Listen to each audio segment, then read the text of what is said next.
percentage of campers don't use official campsites? The answer is 27%.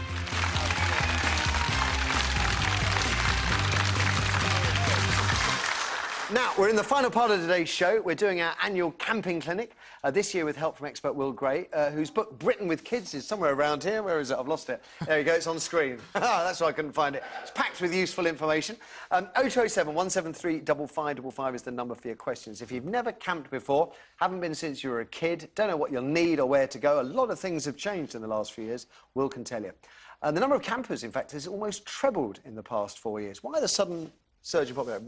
Money? I think, yeah, basically it comes down to great value. You know, in today's times, credit crunch and everything, you can go... When we were researching Britain with Kids last summer, for example, we spent a lot of time camping all over the country. And even in peak season, you know, you can take a family of 4 camping for 20, 30, 40 pounds a night. You try getting a family room in a hotel for that. Well, you start to spend, you know, £1,000 for a week's holiday pretty easily. So it's great value. And also, I think families are looking for this sort of more down-to-earth, back-to-nature experience, especially for kids. Well, this is... because this sort of leads out... There's two questions I've got, really. Something we just talked about during the break, which is fires. We'll talk about those in just a second. But this notion of what you actually need to take, because to me there are two kinds of campers. There's... And I sort of oscillate between the two. I can pack a rucksack with a tiny tent, a tiny sleeping bag, a bedroll, and my cooking kit, and go off somewhere. And I love doing that. But it's not exactly comfortable. And then there's, I mean, all this kit. There's a lot of kit. If you were going away with kids, which is my primary concern here to help the people at home, do you need stuff like this? Well, getting anything off the ground when you're camping is such a fantastic comfort. We're sitting in these wonderful chairs, which helps. Having all your kitchen stuff set up in a wonderful unit like that helps, because otherwise your tent floor just becomes this massive mound of stuff. And with kids traipsing in and out of the tent, knocking things over, you know, it just adds that little bit of extra comfort. And I think so you think something like the kitchen sink is a good idea? I had a tent that was that size once. Yeah. But, you know, I think if you're based in one site for a couple of weeks on a family holiday, you know, a lovely big family site, then one of these kitchen units, it's probably not cheap, this, but would make a big difference to comfort. I mean, this has even got the sink. You fill that up with water, and then you can wash up, and then you chuck it away again. I mean, you can take the kitchen sink with you. Isn't that brilliant? OK. Fires. Yes. There certainly seem to be fewer sites offering fires over the last couple of years than there were 10 years ago. I can think of one in Sussex, Blackberry Farm, where you have to basically book up a year in advance if you want to go there for a weekend. Yeah.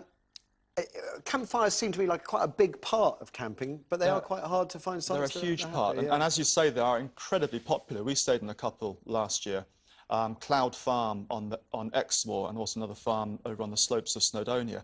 But when you've got kids, to have a campfire, I think, should be one of your #1 priorities. Kids of a certain age, perhaps school age and above, so they know that fires are hot and potentially dangerous, obviously.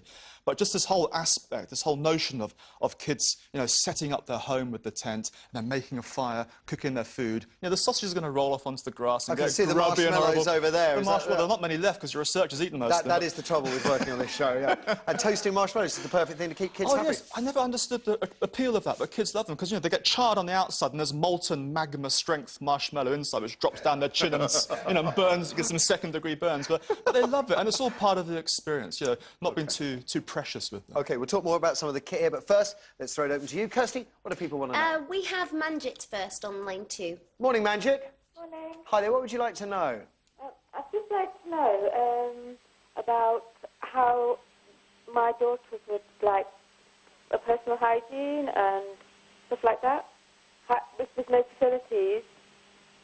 It's an understandable question. Got a terrible phone line there. Sorry. I mean, that has got to be, and it's particularly from... It's not your fault, Manjit. It's telecoms. I hear, particularly from ladies, I don't want to get dirty. I don't fancy the idea of sleeping in my own grime. Yeah. What would you suggest? I think, Manjit, the campsites have come on years and years in recent times now, and gone are the days mostly where you have this horrible prefab toilet block which is dirty and disgusting. I was in a campsite, a family campsite up in the Scottish Highlands last year with my family, and there was piped-in music into the toilet block with underfloor heating, and it was spotless. And, you know, I think if you research... all the ones I've been to in the last few years have been spotless on the organised sites. And I think on the personal hygiene point, Matthew, you know, little tips like if you take a little bottle of that water-free squirt-on Yep. hand wash Yep. stuff. Just so that kids have been outside playing, they come straight into the tent, want to eat. Little squirt of that, rub their hands together and it's clean. Just little things like that. If you help. fancy the more adventurous camping, my little handy hint is you know, little moist wipes. I take Absolutely. a packet of those and I have my own bed bath about once every 3 days. Perfect. I'd love to go camping with you, Matthew. That sounds like a lot of fun. Because I'm online, I can get away with this. Manjit, don't be afraid. Push yourself out there. Kids will cope. That's what I say. Manjit, thank you. This little device here. Yes. Well, camping is green anyway because you've got a very low carbon footprint when you go camping anyway. Yeah. But there's all sorts of fantastic gadgets you can buy as well. And this is a wind-up radio. You just give it a turn like that. No batteries or electricity required. Okay. Turn it on. And hopefully, it works. Yes, it will work.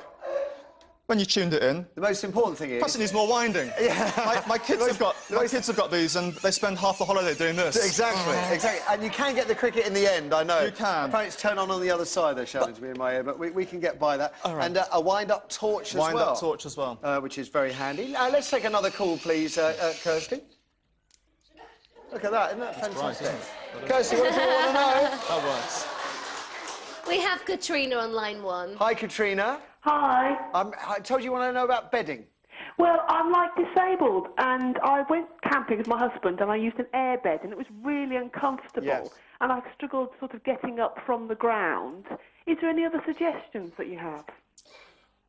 Well, you can get quite compact camp beds, which are on legs, and you can set them up above the ground. And I'd also look for, again, going back to the whole campsite analysis at your planning and booking stage, Katrina, where you can look for facilities for people with mobility problems. And some of them actually already have tents set up for you. This is glamping, isn't it? Where it's all done for you. Absolutely, Matthew, yeah. And specifically tents for disabled people. So they're worth checking out on the internet. And on the subject of fold-out beds, if you're really serious about it and you're going to go by car, fishing shops, where they sell fishing tackle, have bed chairs for carp fishermen, and I'll tell you what, my one is more comfortable than my bed at home, so that's definitely worth checking out, Katrina. Thank you for that. Essential stuff to keep kids happy, you'd say, toys?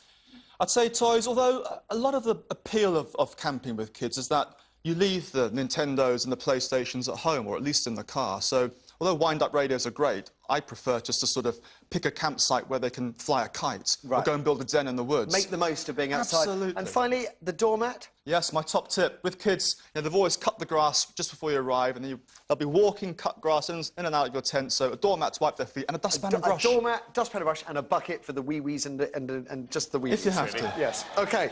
Well, now, like the end of summer, it is time for us to pack up our stuff, wrap up the show and try and squeeze everything back in the right bag, which, of course, will be impossible.